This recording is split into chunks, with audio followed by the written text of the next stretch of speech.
ವಿದ್ಯಾರ್ಥಿನಿಯರಿಂದ ಹಾಸ್ಟೆಲ್ನ ಶೌಚಾಲಯವನ್ನ ತೊಳಿಸಿ ಕಿರುಕುಳವನ್ನ ನೀಡ್ತಾ ಇದ್ದಾರಂತೆ. ವಿಡಿಯೋ ಮಾಡಿ ಪತ್ರ ಬರೆದು ವಿದ್ಯಾರ್ಥಿನಿಯರು ತಮ್ಮ ಅಳಲನ್ನ ತೋಡ್ಕೊಂಡಿದ್ದಾರೆ. ಇದು ಯಾವ ಹಾಸ್ಟೆಲ್ ಅಲ್ಲಿ ಎಲ್ಲಿ ನಡೆದಿರುವ ಘಟನೆ ಅಂತ ಹೇಳ್ತಾ ಹೋಗ್ತೀವಿ. ರಾಯಚೂರಿನ ಮಾನ್ವಿ BCM ಬಾಲಕಿಯರ ಹಾಸ್ಟೆಲ್ನಲ್ಲಿ ಈ ಘಟನೆ ನಡೆದಿದೆ. ವಿಡಿಯೋ ಮಾಡಿ ಪತ್ರ ಬರೆದು ವಿದ್ಯಾರ್ಥಿನಿಯರು ತಮ್ಮ ಅಳಲನ್ನ ತೋಡ್ಕೊಂಡಿದ್ದಾರೆ.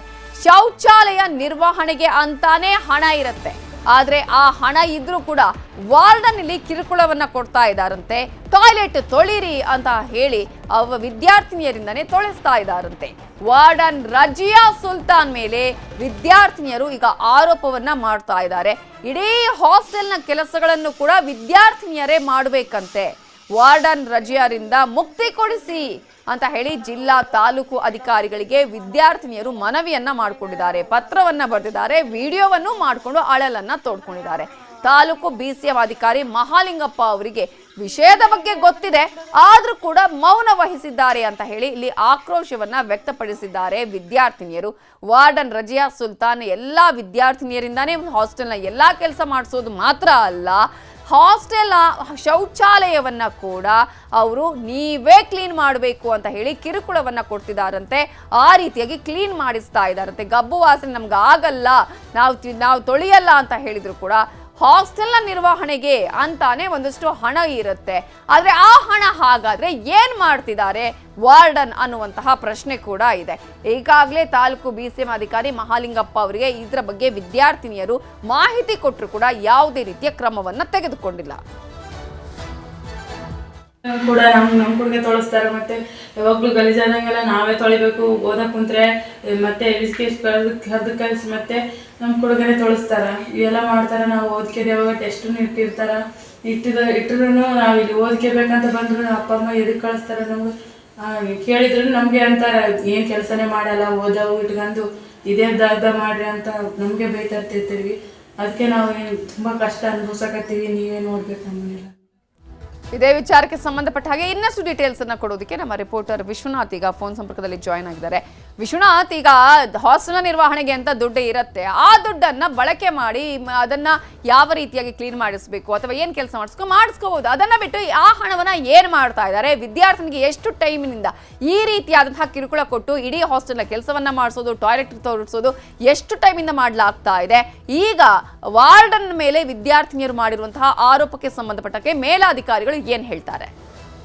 ನವಿತಾ, ರಾಯಚೂರು ಜಿಲ್ಲೆಯಲ್ಲಿ ಏನು ಈ BCM ಹಾಸ್ಟೆಲ್ ವಸತಿ ನಿಲಯಗಳಂತ ಏನು ಕರಿತೀವಿ, ಈ ವಸತಿ ನಿಲಯಗಳಲ್ಲಿ ಈಗ PUC ಅಂದ್ರೆ ಮೆಟ್ರಿಕ್ ನಂತರದ ವಸತಿ ನಿಲಯಗಳಲ್ಲಿ ಓದ್ತಕ್ಕಂಥ ವಿದ್ಯಾರ್ಥಿಗಳಿಗೆ ಏನು ವಸತಿ ಸೌಕರ್ಯವನ್ನ ಸರ್ಕಾರಗಳು ಏನು ಮಾಡಿಕೊಟ್ಟು, ಆ ಸೌಕರ್ಯಗಳಂದ್ರೆ ಏನಂತ ಹೇಳಿದ್ರೆ ಮನೆಯಲ್ಲಿ ಮಧ್ಯಮ ವರ್ಗದ ಮತ್ತು ಬಡ ಕುಟುಂಬಗಳೇನಿರ್ತವೆ, ಆ ಹಿಂದುಳಿದ ವರ್ಗಗಳ ಕುಟುಂಬಗಳೇನಿರ್ತವೆ, ಅವುಗಳಿಗೆ ಅಲ್ಲಿ ಮನೆಗಳಲ್ಲಿ ಕುಳಿತು ಮಕ್ಕಳು ಚೆನ್ನಾಗಿ ತಮ್ಮ ಕನಸುಗಳನ್ನ ಕಟ್ಕೊಳ್ಳೋದಕ್ಕೆ, ಚೆನ್ನಾಗಿ ಓದೋದಕ್ಕೆ ಆಗೋದಿಲ್ಲ ಅನ್ನೋ ಕಾರಣಕ್ಕೋಸ್ಕರ ಮನೆಯಲ್ಲಿ ಹೆಚ್ಚು ಕೆಲಸ ಹಚ್ತಾರೆ ತಂದೆ ತಾಯಿ. ಹಾಗಾಗಿ ನಮಗೆ ಓದ್ಕೊಳ್ಳೋಕೆ ಆಗೋದಿಲ್ಲ. ವಸತಿ ನಿಲಯಗಳಲ್ಲಿದ್ರೆ ಒಳ್ಳೆ ಸೌಕರ್ಯ ಸರ್ಕಾರದಿಂದ ಸಿಗ್ತದೆ. ಹಾಗಾಗಿ ಆ ಸಿಕ್ಕಂತ ಸೌಲಭ್ಯಗಳನ್ನ ಬಳಸ್ಕೊಂಡು ನಾವು ಚೆನ್ನಾಗಿ ಓದಿ ಒಳ್ಳೆಯ ಅಂಕಗಳನ್ನ ತೆಗೆದು ಮುಂದಿನ ನಮ್ಮ ಭವಿಷ್ಯವನ್ನ ರೂಪಿಸ್ಕೊಳ್ಬೇಕು ಅನ್ನುವಂಥ ಕನಸನ್ನ ಹೊತ್ತು ವಿದ್ಯಾರ್ಥಿ ನಿಲಯಗಳಿಗೆ ಹಚ್ಚುತ್ತಾರೆ. ಆದ್ರೆ ಇಲ್ಲಿ ಏನಾಗಿದೆ ಅಂತ ಹೇಳಿದ್ರೆ ವಸತಿ ನಿಲಯಗಳಲ್ಲಿ ಸರ್ಕಾರಗಳು ಏನಪ್ಪಾ ಅಂದ್ರೆ D ಗ್ರೂಪ್ ಮತ್ತು C ಗ್ರೂಪ್ ನೌಕರರನ್ನ ತೆಗೆದುಕೊಂಡು ಅಲ್ಲಿರ್ತಕ್ಕಂಥ ವಸತಿ ನಿಲಯ ಸ್ವಚ್ಛತೆ ಆಗಿರ್ಬೋದು, ಶೌಚಾಲಯನ ಸ್ವಚ್ಛ ಮಾಡ್ತಕ್ಕಂಥದ್ದಾಗಿರ್ಬೋದು, ಅಡಿಗೆ ಮಾಡ್ತಕ್ಕಂಥದ್ದಾಗಿರ್ಬೋದು, ಹೀಗೆ ಇನ್ನಿತರ ಕೆಲಸಗಳನ್ನ ಅಲ್ಲಿ ಈಗ ಗುತ್ತಿಗೆ ಆಧಾರದ ಮೇಲೂ ಅಥವಾ ನೇಮಕ ಮಾಡಿಕೊಂಡು ಅಲ್ಲಿ ಕೆಲಸಗಳನ್ನ ಮಾಡಿಸಬೇಕಾಗುತ್ತೆ. ಆದ್ರೆ ದುರಂತ ಏನಪ್ಪಾ ಅಂತ ಹೇಳಿದ್ರೆ ರಾಯಚೂರು ಜಿಲ್ಲೆಯ ಮಾನ್ವಿ ಪಟ್ಟಣದಲ್ಲಿ ಇರತಕ್ಕಂತಹ ಈ ಒಂದು ಮೆಟ್ರಿಕ್ ನಂತರದ BCM ವಿದ್ಯಾರ್ಥಿನಿಯರ ವಸತಿ ನಿಲಯದಲ್ಲಿ ಇರ್ತಕ್ಕಂಥ ರಜಿಯಾ ಸುಲ್ತಾನ್ ಎನ್ನುವಂತಹ ವಾರ್ಡನ್ನು ಅಲ್ಲಿರ್ತಕ್ಕಂಥ ಮಕ್ಕಳ ಕೈಲೇ ಇವತ್ತು ಶೌಚಾಲಯಗಳನ್ನ ತೊಳಸ್ತಾ ಇದ್ದಾರೆ. ಮತ್ತೆ ಅದಲ್ಲದೆ ಕೇವಲ ಶೌಚಾಲಯಗಳು ತೊಳಸೋದಲ್ಲ ನವಿತಾ, ಅಲ್ಲಿ ವಸತಿ ನಿಲಯದ ಪ್ರತಿ ಕೋಣೆಗಳಲ್ಲೂ ಕೂಡ ದಿನನಿತ್ಯ ಅವರು ಬಂಡೆಗಳನ್ನ ಒರೆಸಬೇಕಂತೆ, ಅಲ್ಲಿರ್ತಕ್ಕಂಥ ಕಸವನ್ನ ಹುಡುಗಬೇಕಂತೆ. ಹಾಗಾದ್ರೆ ವಸತಿ ನಿಲಯಗಳ ನಿರ್ವಹಣೆಗೆ ಅಂತ ಹೇಳ್ಬಿಟ್ಟು ಸರ್ಕಾರ ಕೊಡ್ತಕ್ಕಂಥ ಹಣವನ್ನ ಇವ್ರು ಏನ್ ಮಾಡ್ತಾರೆ ಅಂತಕ್ಕಂಥದ್ದು. ಇದು ಕೇವಲ ಈ ಒಂದು ಮಾನವಿ ಪಟ್ಟಣದಲ್ಲಿರ್ತಕ್ಕಂಥ BCM ವಿದ್ಯಾರ್ಥಿ ನಿಲಯದ ಒಂದೇ ಒಂದು ವಿದ್ಯಾರ್ಥಿ ನಿಲಯದ ಉದಾಹರಣೆ ಅಷ್ಟೇ ನವಿತಾ. ರಾಯಚೂರು ಜಿಲ್ಲೆಯಲ್ಲಿ ಬರ್ತಕ್ಕಂಥ ಬಹುತೇಕ ವಿದ್ಯಾರ್ಥಿ ನಿಲಯಗಳಲ್ಲಿ ಇದೇ ಸಮಸ್ಯೆ ಇದೆ. ಹಾಗೆ ಬರ್ತಕ್ಕಂಥ ಹಣವನ್ನ ವಾರ್ಡನ್ ಮತ್ತು ಅಲ್ಲಿರ್ತಕ್ಕಂಥ ಪ್ರಿನ್ಸಿಪಾಲ್ಗಳು ಅದನ್ನ ಬಳಕೆ ಮಾಡಿಕೊಂಡು ಅಂದ್ರೆ ತಮ್ಮ ಸ್ವಂತಕ್ಕೆ ಬಳಸಿಕೊಂಡು ವಿದ್ಯಾರ್ಥಿಗಳ ಕೈಯಲ್ಲಿ ಈ ರೀತಿಯಾದಂತಹ ಕೆಲಸಗಳನ್ನ ಮಾಡಿಸ್ತಾರೆ ಎನ್ನುವಂತಹ ಆರೋಪ ಇದೆ. ಈ ಆರೋಪಕ್ಕೆ ಸಂಬಂಧಪಟ್ಟಂತೆ 3 ಪುಟಗಳ ಸುದೀರ್ಘವಾದ ಪತ್ರವನ್ನ ಈ ವಿದ್ಯಾರ್ಥಿನಿಯರು ಏನಿದ್ದಾರೆ ಸಾಕಷ್ಟು ನೋವನ್ನು ಅನುಭವಿಸಿ 3 ಪುಟಗಳ ಒಂದು ಪತ್ರವನ್ನ ಇವತ್ತು ಮೇಲಾಧಿಕಾರಿಗಳಿಗೆ ಬರೀತಾರೆ. ಆದ್ರೆ ಮೇಲಾಧಿಕಾರಿಗಳಿಂದ ಮೌನ ಮಾತ್ರ ಬರ್ತದೆ. ಯಾಕಂತ ಕೇಳಿದ್ರೆ ಇದರ ಅವರಿಗೂ ಪಾಲಿದೆಯಾ ಎನ್ನುವಂತಹ ಪ್ರಶ್ನೆ ಮೂಡುತ್ತದೆ. ಹಾಗಾಗಿ ನಿರ್ವಹಣೆಗೆ ಸರ್ಕಾರ ಕೊಟ್ಟಂತಹ ಹಣವನ್ನ ಇವ್ರು ಏನ್ ಮಾಡ್ತಾರೆ, ವಿದ್ಯಾರ್ಥಿಗಳು ನಮ್ಮಿಂದ ಆಗೋದಿಲ್ಲ, ಓದ್ಕೊಳ್ಳೋದಕ್ಕೆ ಸಮಯ ಇಲ್ಲ ನಮಗೆ ಅಂತ ಹೇಳಿದ್ರೆ, ಅಂದ್ರೆ 24 ಗಂಟೆನೂ ನೀವು ಓದ್ತೀರಾ? ನೀವು ಸ್ವಲ್ಪ ಕೆಲಸ ಮಾಡಿದ್ರೆ, ಶೌಚಾಲಯ ತೊಳೆದ್ರೆ ನಿಮ್ಮ ಕೈಗಳೇನು ಬಿದ್ದೋಗ್ತಾವ ಎನ್ನುವಂತಹ ಪ್ರಶ್ನೆಗಳನ್ನ ಅಲ್ಲಿರ್ತಕ್ಕಂಥ ರಜಿಯಾ ಸುಲ್ತಾನ್ ಎನ್ನುವಂತಹ ಒಬ್ಬ ವಾರ್ಡನ್ ಮಕ್ಕಳಿಗೆ ಪ್ರಶ್ನೆ ಮಾಡ್ತಾರಂತೆ. ಹಾಗಾಗಿ ಬೇಸತ್ತು ಅವರು ನ್ಯೂಸ್ 18 ಮುಂದೆ ತಮ್ಮ ಅಳಲನ್ನ ತೋಡ್ಕೊಂಡಿದ್ದಾರೆ. ನವಿತಾ, ಇದಕ್ಕೆ ಸಂಬಂಧಪಟ್ಟಂತೆ ಮೇಲಾಧಿಕಾರಿಗಳಿಗೆ ಪತ್ರ ಬರೆದ್ರು ಕೂಡ, ಮೇಲಾಧಿಕಾರಿಗಳು ಬಂದಂತ ಸಂದರ್ಭದಲ್ಲಿ, ವಿಸಿಟ್ ಬಂದಂತ ಸಂದರ್ಭದಲ್ಲಿ ಹೇಳಿದ್ರು ಕೂಡ ಅವ್ರು ಯಾರು ಕೂಡ ಇದ್ರ ಬಗ್ಗೆ ತಲೆ ಕೆಡಿಸ್ಕೊಳ್ತಾ ಇಲ್ಲ ಅಂತಕ್ಕಂಥ ನೋವು ಮತ್ತು ಅಳಲು ವಿದ್ಯಾರ್ಥಿನಿಯರಾಗಿದೆ. ಹಾಗಾಗಿ ಅವರು ರಜಿಯಾ ಸುಲ್ತಾನ್ ಅವರ ಮೇಲೆ ಕ್ರಮ ತೆಗೆದುಕೊಳ್ಳಿ, ದಯಮಾಡಿ ಇಂಥ ವಾರ್ಡನಿಂದ ನಮಗೆ ಮುಕ್ತಿ ಕೊಡಿಸಿ ಎನ್ನುವಂತಹ ಅಳಲನ್ನ ಈ ಸದ್ಯಕ್ಕೆ ನ್ಯೂಸ್ 18 ಮುಂದೆ ಇಟ್ಟಿದ್ದಾರೆ. ನವಿತಾ, ಈಗ ತಾಲೂಕು BCM ಅಧಿಕಾರಿ ಆಗಿರುವಂತಹ ಮಹಾಲಿಂಗಪ್ಪ ಅವರಿಗೆ ವಿಷಯ ಗೊತ್ತಿದ್ರು ಕೂಡ ಈ ರೀತಿ ಮೌನ ಜಾರಿಸಿದ್ರೆ, ನೀವು ಹೇಳಿದ ಹಾಗೆ ಇಲ್ಲಿ ಅವರ ಪಾತ್ರವೂ ಕೂಡ ಇದೆ ಅಂತ ಅನ್ಸುತ್ತೆ. ಈಗ ಇದಕ್ಕೆ ಸಂಬಂಧಪಟ್ಟ ಹಾಗೆ ಈಗ ಮೇಲಾಧಿಕಾರಿಗಳಿಗೆ ಪತ್ರ ಬರೆದಿದ್ದಾರೆ, ವಿಡಿಯೋವನ್ನ ಮಾಡಿ ಕಳಿಸಿದ್ದಾರೆ. ಇಷ್ಟ ಆದ್ರೂ ಕೂಡ ಅಷ್ಟೋ ಟೈಮ್ ಇಂದ ನಡೆದ್ರು ಕೂಡ ಈಗ ಮೌನಕ್ಕೆ ಶರಣಾಗಿರೋದ್ರ ಹಿಂದೆ ಇದೇ ಲೆಕ್ಕಾಚಾರಗಳು ಇದೆಯಾ, ಹೇಗೆ? ಖಂಡಿತವಾಗಿಯೂ ಇದೆಲ್ಲವೂ ನೋಡಿದ್ರೆ, ಯಾಕಂತ ಕೇಳಿದ್ರೆ ನೋಡಿ, ಒಂದು ರೂಮಲ್ಲಿ ನಿಂತ್ಕೊಂಡು ವಿದ್ಯಾರ್ಥಿಗಳು ಭಯದಿಂದ, ಒಬ್ರು ಮಾತಾಡಿದ್ರೆ ಇನ್ನುಳಿದ ವಿದ್ಯಾರ್ಥಿನಿಯರು ಭಯದಿಂದ ಅಲ್ಲಿ ನಡೀತಿರ್ತಕ್ಕಂಥದ್ದು ಕಾಣಿಸ್ತದೆ ದೃಶ್ಯಗಳಲ್ಲಿ.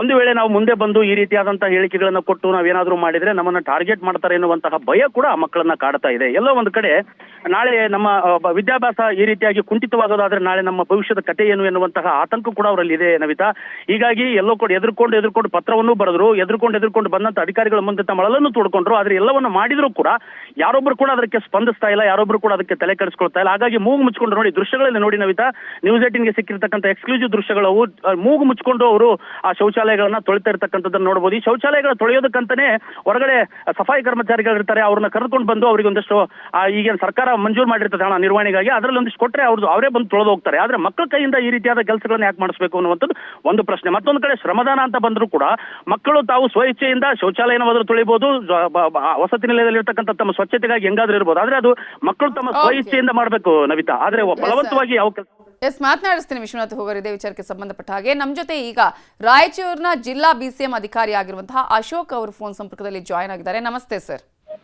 ನಮಸ್ತೆ ಸರ್, ನಿಮಗೆ ಈ ವಿಚಾರ ನಿಮ್ಮ ಗಮನಕ್ಕೆ ಬಂದಿದೆ ಅಂತ ನಾನು ಅಂದುಕೊಳ್ತೀನಿ. ಯಾಕಂತ ಹೇಳಿದ್ರೆ ರಾಯಚೂರಿನ ಮಾನ್ವಿ BCM ಬಾಲಕಿಯರ ಹಾಸ್ಟೆಲ್ನಲ್ಲಿ ವಿದ್ಯಾರ್ಥಿನಿಯರಿಂದಾನೇ ಎಲ್ಲಾ ಕೆಲಸಗಳನ್ನ ಮಾಡಿಸ್ತಾರೆ, ಜೊತೆಗೆ ಟಾಯ್ಲೆಟ್ ಅನ್ನು ಕ್ಲೀನ್ ಮಾಡಿಸ್ತಾರೆ.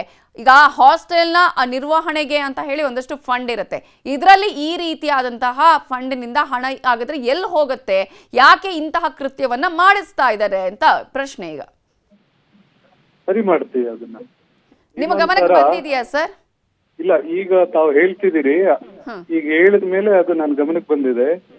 ಆ ರೀತಿ ಏನಾದ್ರು ಆಗಿದ್ರೆ ಅಂತ ನಿಲಯ ಪಾಲಕರು ಏನಿರ್ತಾರೆ ಅವ್ರ ಮೇಲೆ ನಾವು ಸೂಕ್ತ ಕ್ರಮ ವಹಿಸ್ತೀವಿ. ಮತ್ತೆ ಅಲ್ಲಿ ಏನು ಕ್ಲೀನು ಮತ್ತೆ ಸ್ವಚ್ಛತೆ ಆಗ್ಬೇಕು ಅದನ್ನ ನಾವು ನಿಯಮಾನುಸಾರ ಮಾಡ್ತೀವಿ. ಸ್ವಚ್ಛತೆ ಆಗಬೇಕು ಅನ್ನೋದು ಹೌದು ಸರ್, ಆದ್ರೆ ಅಲ್ಲಿ ವಿದ್ಯಾರ್ಥಿನಿಯರಿಂದಲೇ ಮಾಡಿಸ್ತಾ ಇದ್ದಾರೆ. ವಾರ್ಡನ್ ರಜಿಯಾ ಸುಲ್ತಾನ್ ಅಂತ ಹೇಳಿ ವಿದ್ಯಾರ್ಥಿನಿಯರೇ ಅಲ್ಲಿ ವಿಡಿಯೋಗಳನ್ನ ಕೊಟ್ಟಿದ್ದಾರೆ, ವಿಡಿಯೋಗಳನ್ನ ಮಾಡಿದ್ದಾರೆ, ಅಳಲನ್ನ ತೋಡ್ಕೊಂಡಿದ್ದಾರೆ. ಜೊತೆಗೆ ತಾಲೂಕು BCM ಅಧಿಕಾರಿ ಮಹಾಲಿಂಗಪ್ಪ ಅವರಿಗೂ ಕೂಡ ಪತ್ರವನ್ನ ಬರೆದಿದ್ದಾರೆ. ಇಲ್ಲಿವರೆಗೂ ಕ್ರಮ ಆಗಿಲ್ಲ. ಇಲ್ಲ, ಮಹಾಲಿಂಗಪ್ಪ ಅವರು ಮಾನ್ವಿಲಿ ಇಲ್ವಲ್ಲ. ಈಗ ವಿದ್ಯಾರ್ಥಿನಿಯರೇ ಹೇಳ್ತಾ ಇರೋದು, ಅಲ್ಲಿ ಅವರಿಗೆ ನಾವು ಪತ್ರವನ್ನ ಬರ್ತಿದೀವಿ, ಅವರಿಗೆ ಮಾಹಿತಿ ಕೊಡ್ತೀವಿ ಅಂತ ಹೇಳಿ. ಬಟ್ ಈಗ ನಾವು ನಮ್ಮ ಚಾನೆಲ್ ಥ್ರೂ ನಮಗೆ ವಿಡಿಯೋವನ್ನು ಕೂಡ ನಿಮಗೆ ತೋರಿಸ್ತಾ ಇದ್ದೀವಿ ಸರ್. ಅಲ್ಲಿ ಏನೋ ಆಗಿದೆ, ವಿದ್ಯಾರ್ಥಿನಿಯರು ಏನು ಅಳಲನ್ನ ತೋಡ್ಕೊಳ್ತಿದ್ದಾರೆ, ಟಾಯ್ಲೆಟ್ ಅನ್ನ ಕ್ಲೀನ್ ಮಾಡ್ತಾ ಇರುವಂತಹ ವಿಚಾರ ಕೂಡ. ಈಗ ಅವರು ವಾರ್ಡನ್ಗೆ ಕೇಳಿದ್ರೆ ಹೇಳ್ತಾರಂತೆ, ನೀವು ಮಾಡಲೇಬೇಕು, ನಿಮ್ಮ ಕೈ ಏನು ಬಿದ್ದು ಹೋಗುತ್ತಾ, ಕೆಲಸ ಮಾಡಲೇಬೇಕು, ಟಾಯ್ಲೆಟ್ ಕ್ಲೀನ್ ಮಾಡಬೇಕು, ಮಾಡಿ ಅಂತ ಕೆಲಸವನ್ನ ಮಾಡಿಸ್ತಿದ್ದಾರೆ. ಹಾಗಾದ್ರೆ ಇದಕ್ಕೆ ಅಂತ ಒಂದು ಫಂಡ್ ಇದೆಯಾ, ಇರಲ್ವಾ ಸರ್? ಒಂದೇ ಒಂದು ನಿಮಿಷ, ನೀವು ಫಸ್ಟ್ ಹಾಸ್ಟೆಲ್ ಯಾವುದು ಅನ್ನೋದನ್ನ ಕನ್ಫರ್ಮ್ ಮಾಡ್ಕೊಳ್ಳಿ. ರಾಯಚೂರು ಇದು ಸರ್. ಅಲ್ಲ, 4 ಇಲಾಖೆಗಳಿದಾವೆ. ಒಂದು ಸಮಾಜ ಕಲ್ಯಾಣ ಇಲಾಖೆ ಇದೆ, ಹಿಂದುಳಿದ ವರ್ಗಗಳ ಕಲ್ಯಾಣ ಇಲಾಖೆ, BCM ಹಾಸ್ಟೆಲ್ ಸರ್, ಪರಿಶಿಷ್ಟ ಪಂಗಡಗಳಿದಾವೆ, ಅಲ್ಪಸಂಖ್ಯಾತರಿದೆ. 4 ಇಲಾಖೆ ಹಾಸ್ಟೆಲ್ಸ್ ಇದಾವೆ. ಅದರಲ್ಲಿ ನೀವು ಹೇಳ್ತಾ ಇರ್ತಕ್ಕಂಥ ವ್ಯಕ್ತಿ ನಮ್ಮ ತಾಲೂಕು ಅಧಿಕಾರಿಯಾಗಿ ಕಾರ್ಯನಿರ್ವಹಿಸ್ತಾ ರಾಯಚೂರಿನ ಮಾನ್ವಿಯಲ್ಲಿರುವಂತಹ BCM ಹಾಸ್ಟೆಲ್ನ ವಿದ್ಯಾರ್ಥಿನಿಯರು ಮಾಡಿರುವ ವಿಡಿಯೋ ಸರ್. ಅದೇ, ಈಗ ಆ ರೀತಿಯಾಗಿ ಏನಾದ್ರೂ ಆಗಿದ್ರೆ ಅಂತ ನಿಲಯ ಪಾಲಕರ ಮೇಲೆ ನಿಯಮಾನುಸಾರ ಕ್ರಮ ವಹಿಸ್ತೀವಿ. ಮತ್ತೆ ಅಲ್ಲಿ ಏನ್ ಸ್ವಚ್ಛತೆ ಆಗ್ಬೇಕು ಅದನ್ನ ಮಾಡ್ತೇವೆ ಸರ್. ನಿಮ್ ಗಮನಕ್ಕೆ ತಂದಿದ್ದೀವಿ, ಅಲ್ಲಿ ಆ ರೀತಿಯ ಕ್ರಮ ಆಗ್ಲಿ ಅಂತ ನಾವು ಕೂಡ ಆಶಿಸ್ತೀವಿ. Thank you so much sir, news 18 ಜೊತೆ ಮಾತನಾಡಿದಕ್ಕಾಗಿ.